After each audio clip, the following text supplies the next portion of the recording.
Le podcast amoureux, l'émission qui donne envie d'aimer, animée par Nathalie Lefebvre. L'amour, l'amour, l'amour. Bonjour mes très chers auditeurs, ravis de vous retrouver pour un nouvel épisode de notre émission, le podcast amoureux évidemment. Vous le savez, aujourd'hui, on va parler d'amour, on va faire une rencontre évidemment très amoureuse avec une écrivain, c'est vraiment une femme de mots et c'est comme ça que je l'ai rencontrée il y a à peu près quelques mois. Je suis tombée sur un de ses textes et c'est via ce texte que je crois être tombée véritablement amoureuse de sa personne, de son âme. Voilà, j'ai vraiment le grand plaisir aujourd'hui de vous présenter Livia Queiro. Bonjour Livia. Bonjour, j'adore cette intro. Alors, chère Livia, je te sens palpiter, en effet, quand tu es rentrée dans ce studio. Voilà, tu étais touchée par l'idée des micros, des caméras. Voilà, on sent que tu es une femme de lumière. Est-ce que déjà dans ta vie, il y a cet attrait et cet élan de vouloir peut-être te mettre en lumière pour pouvoir faire passer tes messages? Complètement, totalement. Je pense que star internationale, c'est dans mes veines, tu vois. Non, j'adore être sur scène.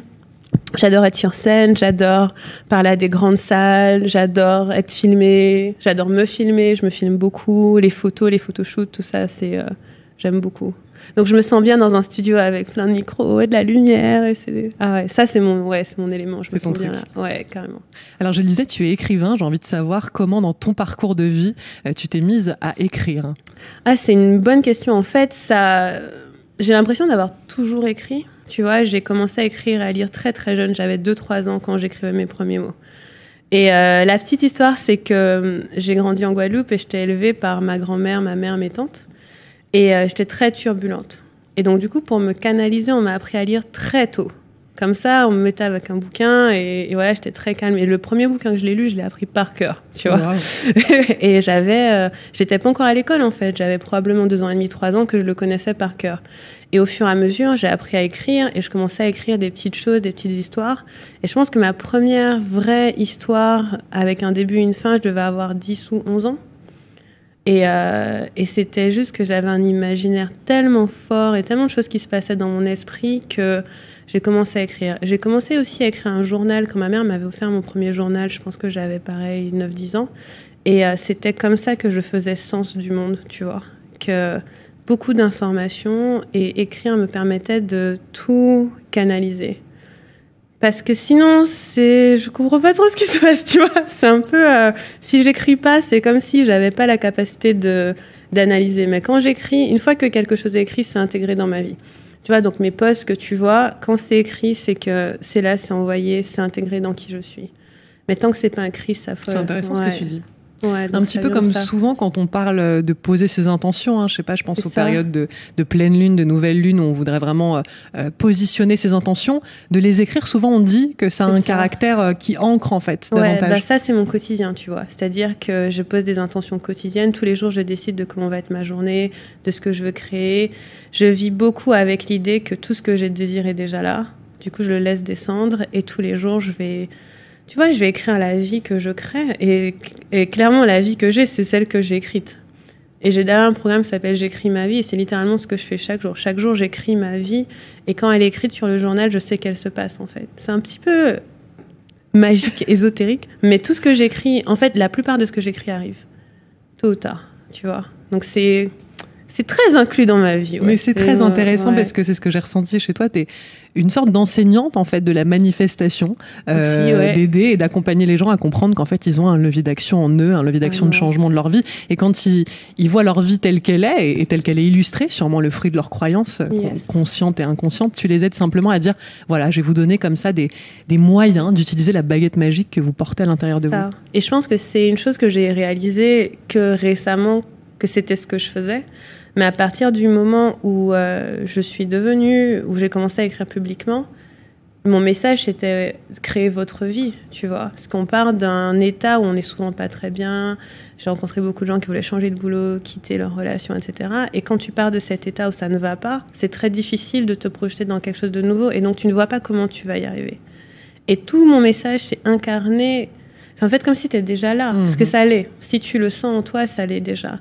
Donc incarner, faites comme si c'était déjà là et décider que c'est ce qui va arriver. Et à partir du moment où tu décides que c'est ce qui va arriver et que tu incarnes comme si c'était déjà là, des choses se passent dans ta vie et tout se met en place. Tu vois, c'est comme un gros puzzle les choses bougent, tu as des rencontres, tu as des opportunités et bam, ça te tombe, ça vient tout seul. Mais on doit venir, l'exercice, c'est avoir la foi.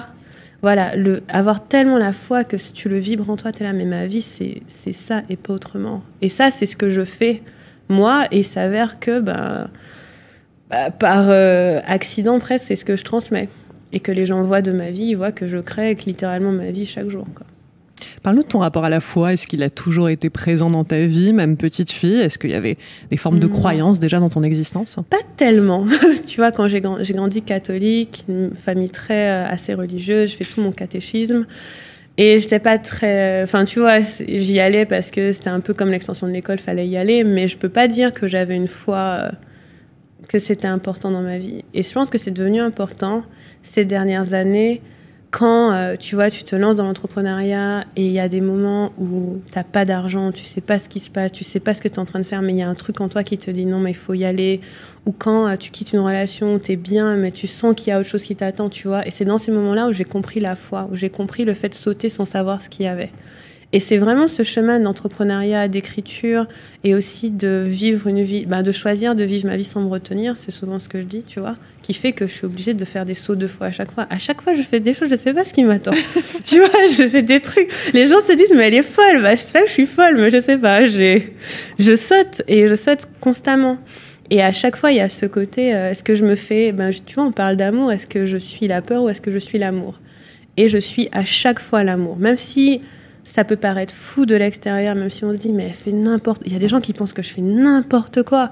Moi, je fais pas n'importe quoi. Hein. Tout ce que je fais, pour moi, c'est au millimètre, en fait. Parce que je fais toujours le choix qui me semble juste et le choix de l'amour de moi, d'abord, et le choix qui va apporter de l'amour aux autres. Je fais pas le choix de la peur. Et quand on me dit je suis folle, c'est des gens qui font le choix de la peur, souvent qui disent ça. C'est ça. Puis après, ça reste que les projections de chacun. En général, on parle toujours de soi. Enfin, ça dépend si on a fait un travail ou pas sur soi-même. Mais quand on parle des autres, et surtout des autres qui incarnent quelque chose de différent, quelque chose qu'on trouve pas forcément à tous les coins de rue.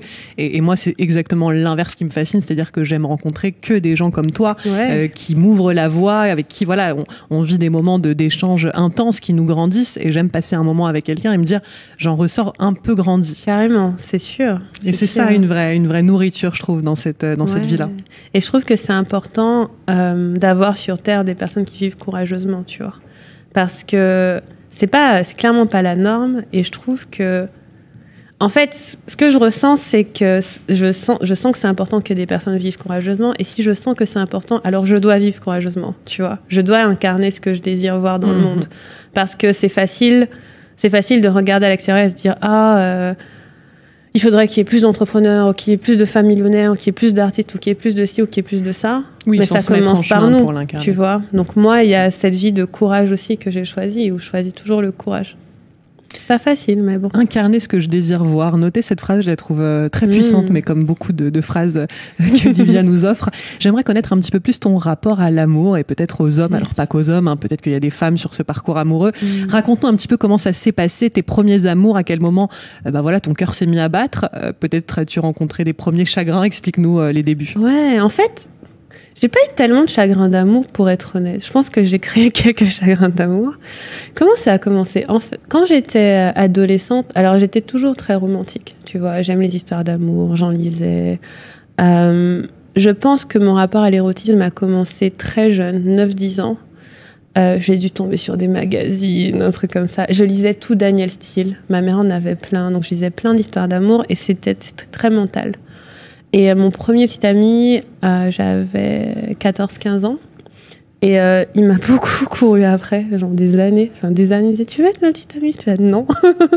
mais moi, personnellement, j'avais vraiment ce rapport à la romance, tu vois, qui arrivait très tôt. Et puis, mon rapport à la sexualité, il a beaucoup fluctué. Donc, ça a commencé par la romance et si tu veux, j'ai commencé à être intéressée par les garçons, par les hommes quand j'avais 14-15 ans. Et je savais que je voulais très vite expérimenter la sexualité. Tu vois, il y a un moment où je me disais, c'est cool, c'est bien d'avoir un copain, mais j'aimerais aller plus loin. Et j'ai eu ce premier copain avec qui il s'est pas passé de choses. Et après un autre avec qui je suis restée 5 ans. Et lui, c'était ma première grande relation amoureuse que je chéris beaucoup parce que c'est quelqu'un qui m'a toujours aimé et respecté et à qui j'ai beaucoup appris. Je sais pas s'il écoutera cette émission, mais en tout cas, on lui passe le bonjour. Mais en tout cas, c'est, je dois dire que en fait, la plupart des hommes dans ma vie, je les vois comme ça. Hein. Je les vois comme des gens qui m'ont beaucoup aimé et respecté. Et il s'avère qu'on n'est pas restés ensemble, mais j'ai grandi beaucoup avec lui. J'étais assez jeune, on avait une grande différence d'âge, mais voilà, on a vécu beaucoup de choses et c'était pour moi toujours un amour très... c'était toujours profond. Hein. Jusqu'à maintenant, l'amour pour moi, c'est... je mets tout mon cœur dedans, quoi. Il n'y a pas de... Je tergiverse pas, je tourne pas autour du pot, je fais pas semblant, c'est tout ou rien assez immédiatement. Et lui, c'était tout ou rien assez rapidement et on a quand même tenu 5 ans. Et après, nos chemins se sont séparés. Mais tu vois, et je dirais que ça, c'est ma première relation fondatrice qui quand même m'a donné un bon rapport aux hommes. Parce que je me suis très bien sentie, je me suis sentie respectée et aimée. Donc, j'ai pas commencé ma vie amoureuse avec des chagrins, des choses comme ça, mais avec beaucoup de respect. Ce qui est bien, c'est ce qui crée un terreau quand même assez fertile pour les rencontres à venir. C'est bien parce que c'est ça. Après, j'ai dévié. Après ça, après cette relation, j'avais envie parce que j'étais assez jeune quand on a fini, je devais avoir 23 ans, donc là j'avais envie de futilité. Donc j'ai une phase où je suis sortie avec beaucoup d'hommes. J'ai beaucoup exploré ma sexualité, mais pas de façon consciente et saine. Tu vois, je dirais pas que c'était conscient et sain, je dirais que c'était vraiment moi qui était ultra dans le romantisme et ultra dans le Sex and the City, Carrie Bradshaw, tu vois. J'étais vraiment, et j'y suis allée à fond, et je pense que ça a duré... Non, j'avais pas 23 ans quand on s'est séparés, je devais avoir, je sais pas, 21, 22. Et après ça, j'ai commencé une nouvelle relation qui, elle aussi, a duré 5 ans. Et là, encore une fois, c'est une relation qui m'a appris beaucoup parce que par moments, elle était magnifique, par moments, elle était très difficile. Et je dirais que c'est cette relation qui fait qu'aujourd'hui, je parle de sexualité et d'amour parce qu'elle m'a fait travailler. Elle m'a fait travailler l'engagement, la foi, qu'est-ce que l'amour de moi. Et aujourd'hui, je suis capable de l'analyser en voyant à quel point j'avais pas d'estime de moi dans cette relation. Tu vois, c'est un truc... que j'ai compris et on se le dit, et dedans je le voyais, mais c'était difficile à voir. J'ai compris aussi que j'étais très émotive dans cette relation et je comprenais pas d'où venaient mes émotions et tu vois, elle m'a beaucoup chamboulée et en même temps c'est quelqu'un que j'aimais tellement, tu vois, et ça, là pour moi j'étais dans l'amour fou mais ça m'a beaucoup appris parce que c'est une relation qui nous a fait un peu souffrir quand même tous les deux et finalement quand on s'est séparés c'était dur mais c'était ce qu'il fallait. Et là, là, je suis accélérée dans ma vie, tu vois. Mais j'ai eu 2 grandes relations de 5 ans quand même, avec entre eux des relations plus courtes, peut-être un peu moins confiantes. Et donc, cette dernière relation s'est finie il y a 2 ans. Et là par contre, j'ai vécu une vie amoureuse et sexuelle très en conscience. Tu vois, chaque décision, je l'ai prise avec mon cœur, mon âme. Que ça dure une nuit, que ça dure des mois, je peux dire que ce qui arrivait, c'était vraiment ce qui devait arriver à chaque moment, tu vois. Ça veut dire quoi ? Est-ce que tu pourrais l'expliciter pour les auditeurs, faire en conscience ? Ça veut dire que ça ne venait pas d'une place de peur ou de panique ou de la peur d'être seule ou le vide ou le désir de prouver.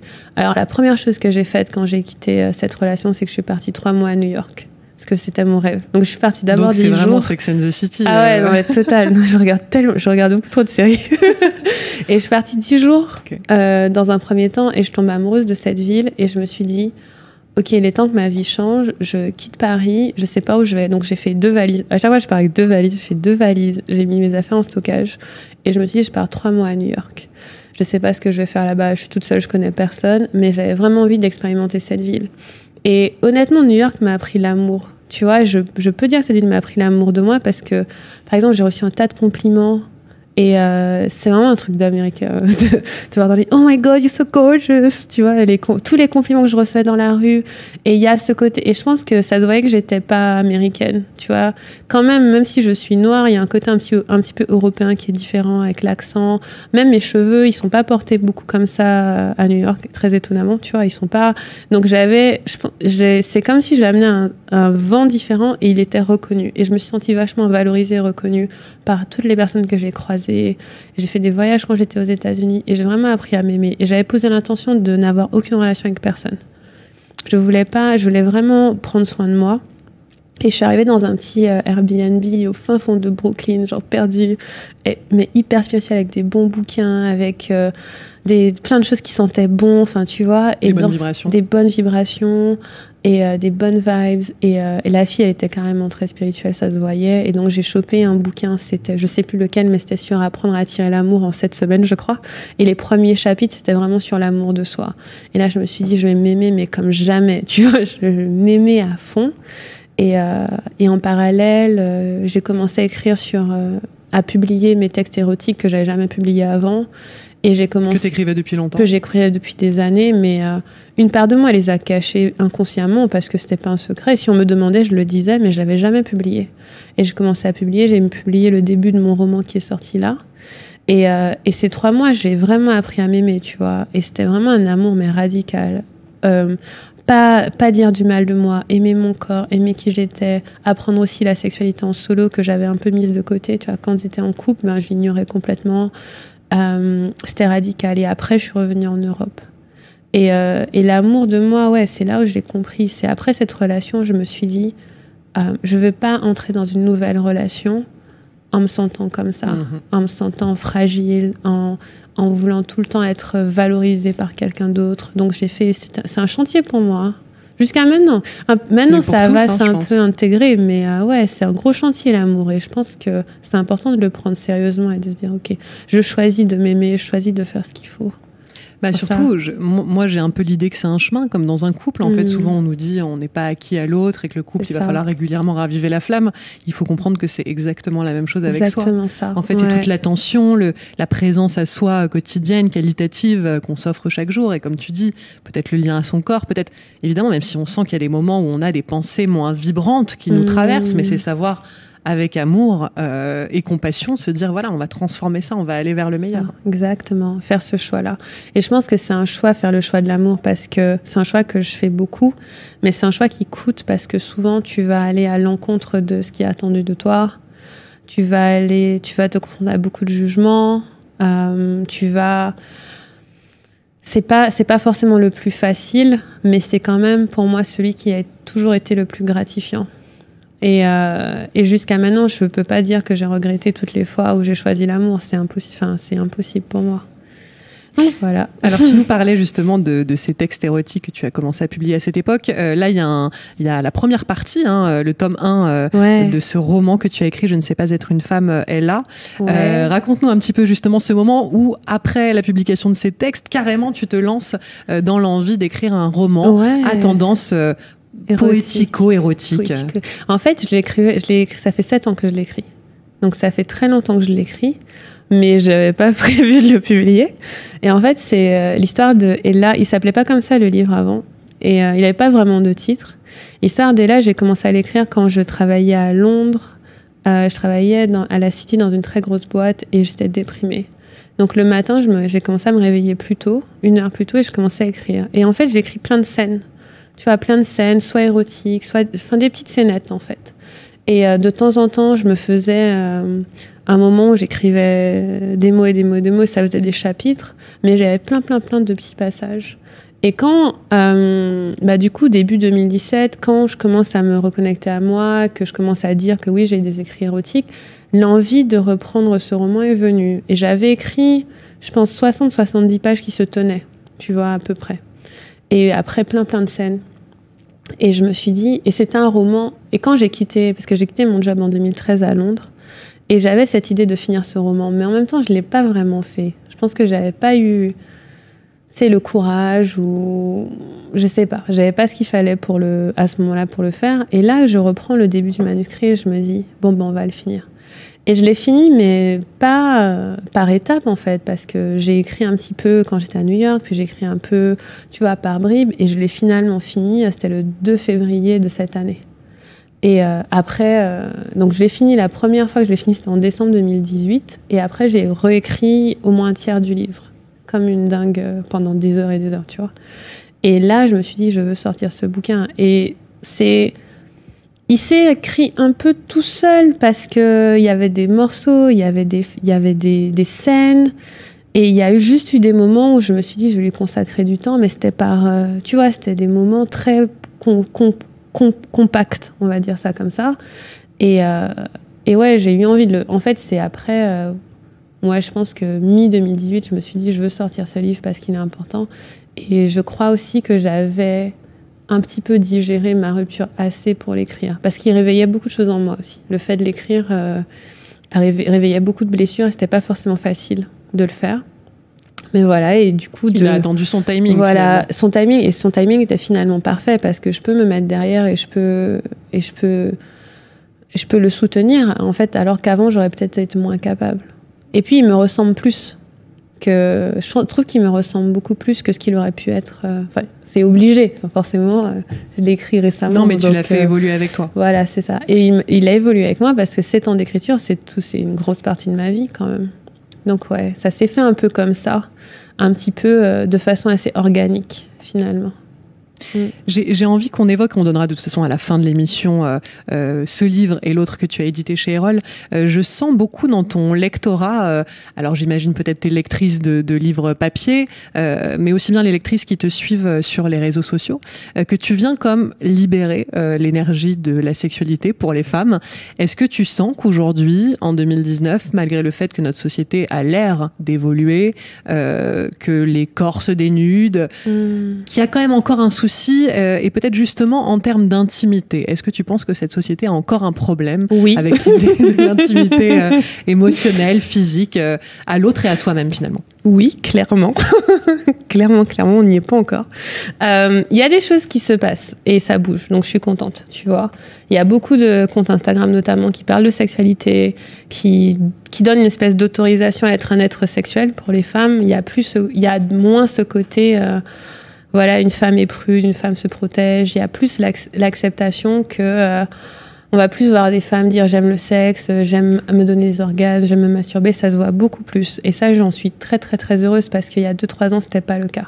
Tu vois, après MeToo, il y a une grosse rupture. Moi, je l'ai vu parce que je commençais à écrire un peu avant, juste quelques mois avant. Et après la réalisation de toutes les violences sexuelles qu'il y avait, c'est comme si on s'était réveillé, tu vois. Et donc, il y a beaucoup, beaucoup de choses qui se font et j'en suis très heureuse. Après, il y a plein de boulot. Je pense qu'on est à 0,001% de ce qu'on pourrait faire. Parce que ce que j'observe, c'est qu'on parle de sexualité, mais on en parle encore de manière un petit peu superficielle. Tu vois, c'est pas une critique, hein, c'est un fait. Je le vois plus comme ça et c'est bien parce que du coup, on a allégé un petit peu le thème. Mais ce qui me manque... et c'est sur quoi j'écris, c'est en effet la profondeur. C'est quoi une sexualité consciente? C'est quoi une sexualité spirituelle? C'est quoi respecter son corps? C'est quoi tomber amoureux? C'est quoi aimer? Moi, je suis hétérosexuelle, donc c'est quoi aimer un homme? Ça, c'est un thème qui est intéressant pour moi. C'est quoi donner de l'amour à quelqu'un? C'est quoi recevoir de l'amour? Et on parle de sexualité... En fait, chez moi, on parle de sexualité comme l'extension de l'amour, plus que comme l'acte en lui-même. Et je parle pas tellement de l'acte. Enfin, de temps en temps, j'écrirai un article sur telle pratique, mais c'est pas tant mon sujet que la sexualité comme l'extension de l'amour qu'on a pour soi et pour les autres. Et ça commence à venir, tu vois, aller encore plus profond dans l'intimité notamment. Et ce que je vois moins et que je pense que c'est bien qu'on développe et que plus encore de personnes en parlent, c'est en effet l'intimité d'un couple ou de relations, pas forcément de couple, mais tu vois, des relations qu'on peut avoir avec d'autres personnes, l'intimité des interactions. Parce qu'on peut parler de notre sexualité à nous, mais il n'y a pas vraiment de mode d'emploi sur comment interagir avec les autres, tu vois, et ça m'a manqué beaucoup. Comment je fais... je sais pas comment je fais quand je suis amoureuse, à partir de quand on couche avec quelqu'un, comment c'est censé se passer, qu'est-ce qu'on est censé se dire, c'est quoi notre communication, et quand il se passe ça, et quand il se passe ça. Enfin, c'est comme s'il nous manquait un mode d'emploi. Et on commence à tisser doucement une espèce de mode d'emploi des relations, mais ça, on nous a pas appris. Et moi, c'est ce que je cherche aussi à comprendre, c'est que je me place pas en experte de relations, je me place en quelqu'un qui essaie de comprendre comment on fait pour être épanoui et heureux. Et c'est plutôt ça qui m'intéresse. Une espèce de mode d'emploi. J'aime bien cette idée de pas couper en fait le moment où on est, imaginons, j'en sais rien, en train de dîner avec l'homme ou la femme qu'on aime, et le moment où on vit de la sexualité, de comprendre presque en fait le plaisir et le désir fonctionnent sur tout cet ensemble-là, Carrément. et que avec les années, alors je pense que les femmes et les auditrices peut-être réagiront, réalisent ça de plus en plus, qu'elles sont excitées aussi par un homme qui les touche dans leur profondeur aussi, ce que tu disais c'est très vrai, avec lesquels elles peuvent échanger de manière intense, profonde, sur des sujets qui ont du sens, qui font battre nos cœurs. Ça crée déjà le désir, et je pense qu'avant... pour moi ça c'est érotique. Voilà, et ça c'est érotique. Complètement. Et ça, tu mets le doigt sur un point très important. Pour avoir été en couple dans des longues relations, c'est très facile de séparer notre vie de couple et notre sexualité. Comme si c'était pas l'extension de soi. C'est-à-dire qu'on est un couple, on fait des choses la journée et tout, et puis bam, le soir, ah tiens, on a peut-être envie, on fait l'amour. Pour moi, c'est pas ce que je désire dans ma relation, et c'est en général pas ce que j'ai, maintenant que c'est pas ce que je désire, forcément, parce que je crée ma réalité. Et moi, je vois l'érotisme partout. Vraiment, dans la façon dont on va se regarder, dans la façon dont on se parle, dans les sujets qu'on va toucher, est-ce qu'on les touche de façon profonde ou est-ce qu'on les touche de façon superficielle, dans le respect qu'on a l'un pour l'autre, dans, tu vois, ça peut être, vous êtes en train de cuisiner, est-ce qu'il y a une petite caresse qui passe pendant la cuisine? C'est tout le temps. Et moi, il y a beaucoup de femmes, enfin, pas beaucoup, mais en tout cas, il y a des femmes qui m'écrivent parce qu'elles manquent de libido et parce qu'elles se demandent, ou que leur partenaire manque de libido, elles demandent comment on fait. Et pour moi, le fléau des relations amoureuses, c'est le côté... on rentre du travail, on mange, on dîne, on regarde un film, puis on se met au lit et là on se dit ah tiens on va faire l'amour, tu vois, le côté un peu sectionné et ségrégué du truc, obligatoire, parce que des fois aussi on le fait parce qu'on se dit tiens ça fait quand même longtemps, ça fait une semaine et puis les femmes se disent du coup voilà si je le fais pas il va pas rester, enfin bon il peut y avoir ça. Donc il y a ce côté un peu régimenté et routinier qui dit bah maintenant qu'on est au lit, il est 21h30, il est 22h, on fait l'amour. Sauf que ça se trouve j'ai pas envie, ça se trouve t'as pas envie. Ça se trouve, en fait, j'avais envie il y a 1 heure, mais là, j'ai plus envie. Et du coup, ça crée une espèce d'attente qui, pour moi, est ça crée de la pression. Je suis beaucoup plus pour l'idée de faire l'amour quand vous avez envie de faire l'amour. Alors, mettez la vaisselle, je sais pas, moi, après le boulot, en rentrant, dans la journée, donnez rendez-vous, peu importe, mais casser cette espèce de régimentage de la sexualité comme étant le truc que tu fais avant de te coucher. Parce que je sais que d'expérience et de l'expérience d'autres personnes que j'ai eues, bah, c'est pas vraiment ça de l'érotisme, parce que c'est pas vrai. C'est pas la vérité du moment T. Par contre, quand tu es dans la vérité du moment T, ben, tu sens les énergies qui bougent. Et la meilleure façon d'avoir une belle sexualité, c'est de l'inclure à son quotidien, tu vois. C'est de se dire, je sais pas, ça peut être que tu penses à ton partenaire la journée, tu envoies un texto, enfin que c'est ça, non mais c'est toute l'histoire qui se raconte avant le lit. C'est ça. Et c'est aussi l'appréciation et la valorisation que vous avez au quotidien l'un pour l'autre. C'est que, par exemple, moi, ça me touche beaucoup quand on me complimente, tu vois. Je sais pas si tu connais les 5 langages de l'amour, tu as dû lire. Mon premier, c'est le toucher, le deuxième, c'est les mots d'appréciation. Alors, quelqu'un qui me dit « Oh, Olivia, t'es trop belle », je dis « Oh, trop bien ». Ça me touche vraiment énormément. Et donc, du coup, quand je me sens appréciée comme ça au quotidien, mais alors, le reste, ça va tout seul. Et je pense que c'est important de vraiment prendre la sexualité comme étant un thème de notre vie. Et pas comme étant une chose à côté qu'on fait pour se faire du bien ou pour se relaxer ou quoi. Et l'érotisme, je le vois partout. Moi, je le vois partout, même quand vous mangez, même quand...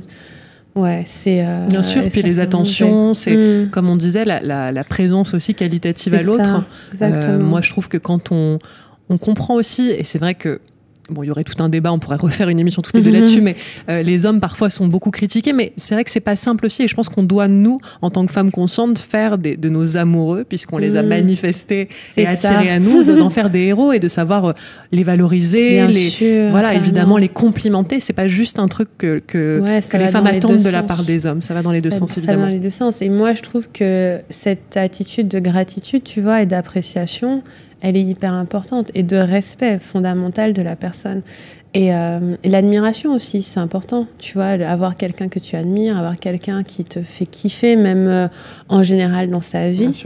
Et il y a une chose que je me suis dite, c'est que souvent, quand on sent qu'il y a de la routine sexuelle dans un couple, c'est probable que chacune des personnes ait de la routine dans sa vie. Si tu t'ennuies dans ta vie, enfin si tous les deux vous ennuyez dans votre vie, ou que l'un des deux s'ennuie dans sa vie quotidienne, c'est fort probable que ça vienne dans la sexualité. Et moi, j'ai une vie où je m'ennuie pas du tout. Tu vois, il y a beaucoup de choses qui se passent, et c'est bien d'être avec un partenaire aussi qui a une vie comme ça pleine. Et c'est l'un des aspects à regarder aussi, parce que tout est lié. Tout est lié, et si on se sent bien dans tous les aspects de notre vie, ben forcément, ça va dévier sur la sexualité. Bien sûr. Puis on va rayonner, rentrer à la maison, ramener ça avec soi. Exactement. Et ça ne va être qu'un cercle vertueux. L'émission touche quasiment à sa fin, ma chère Livia. Déjà, mais on a parlé 5 minutes. C'était tellement agréable. Ouais. Voilà, souvent d'ailleurs, les bonnes choses passent très très vite. Je veux quand même qu'on cite donc 2 ouvrages que tu as publiés. Créer sa vie en étant soi, c'est chez Erol. Être toi suffit, c'est un hashtag qui est beaucoup utilisé aussi sur Instagram. Ouais. Et je ne sais pas être une femme. Et là, donc ça, c'est un livre que tu as toi-même édité. Ouais, je l'ai auto-édité celui-là. C'est un roman, c'est le premier tome d'une série. De 3, 5 ou 7 livres, je ne sais pas encore. Wow. On va voir. Ça, c'est les anges, les guides, l'univers, même ça, qui va sentir. Ouais. Évidemment, on te retrouve sur ton site internet qui est liviaquero.com, mais sur les réseaux sociaux. Je ne sais pas si tu utilises beaucoup Facebook. Moi, je te suis sur Instagram. Pas trop. Je poste mes messages sur Facebook, mais je suis surtout sur Instagram, surtout en story. Donc, venez me faire un coucou. Je suis surtout sur Instagram ces jours-ci. Ouais, et puis c'est cool, c'est joyeux, ça fait du bien de te suivre. C'est clair, c'est léger. Moi, j'essaie de donner des bonnes vibes, donner un peu d'amour dans le monde. On va conclure là-dessus. Merci Livia Quero d'avoir accepté de répondre à mes questions. Super. Très très belle journée à tous, à bientôt. Le podcast amoureux, l'émission qui donne envie d'aimer, animée par Nathalie Lefebvre. L'amour, l'amour,